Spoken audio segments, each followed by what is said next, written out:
കോട്ടയം ജില്ലയിൽ CPM നേരിട്ടത് ചരിത്രത്തിലെ ഏറ്റവും ദയനീയ തോൽവി. മന്ത്രി VN വാസവന്റെ തോൽവി പരാജയത്തിന്റെ ആക്കം കൂട്ടി. CPM കോട്ടകളായ പഞ്ചായത്തുകൾ പോലും VN വാസവനെ കൈവിട്ടു. വൈക്കത്തെ തോൽവി CPIയെയും ഞെട്ടിച്ചു. കോട്ടയം ജില്ലയിൽ നിന്നുള്ള CPMലെ അധികായൻ ഇടതുമന്ത്രിസഭയിലെ പ്രബലൻ VN വാസവൻ ഏറ്റുമാനൂരിൽ തോറ്റത് 19,752 വോട്ടിന്. കമ്മ്യൂണിസ്റ്റ് കോട്ടകളായ പഞ്ചായത്തുകളിൽ പോലും VN വാസവന് മുന്നേറ്റം നടത്താനായില്ല.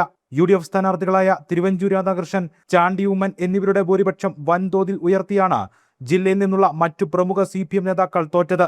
കോട്ടയം മണ്ഡലത്തിൽ UDF സ്ഥാനാർത്ഥി തിരുവഞ്ചൂർ രാധാകൃഷ്ണൻ CPMന്റെ K അനിൽകുമാറിനെ തോൽപ്പിച്ചത് 32,907 വോട്ടിന്റെ ഭൂരിപക്ഷത്തിൽ. മറ്റൊരു പ്രധാന CPM നേതാവ് KM രാധാകൃഷ്ണനെ പുതുപ്പള്ളിയിൽ ചാണ്ടി ഉമ്മൻ പരാജയപ്പെടുത്തിയത് 1,00,000 വോട്ടിന്റെ ഭൂരിപക്ഷത്തിൽ.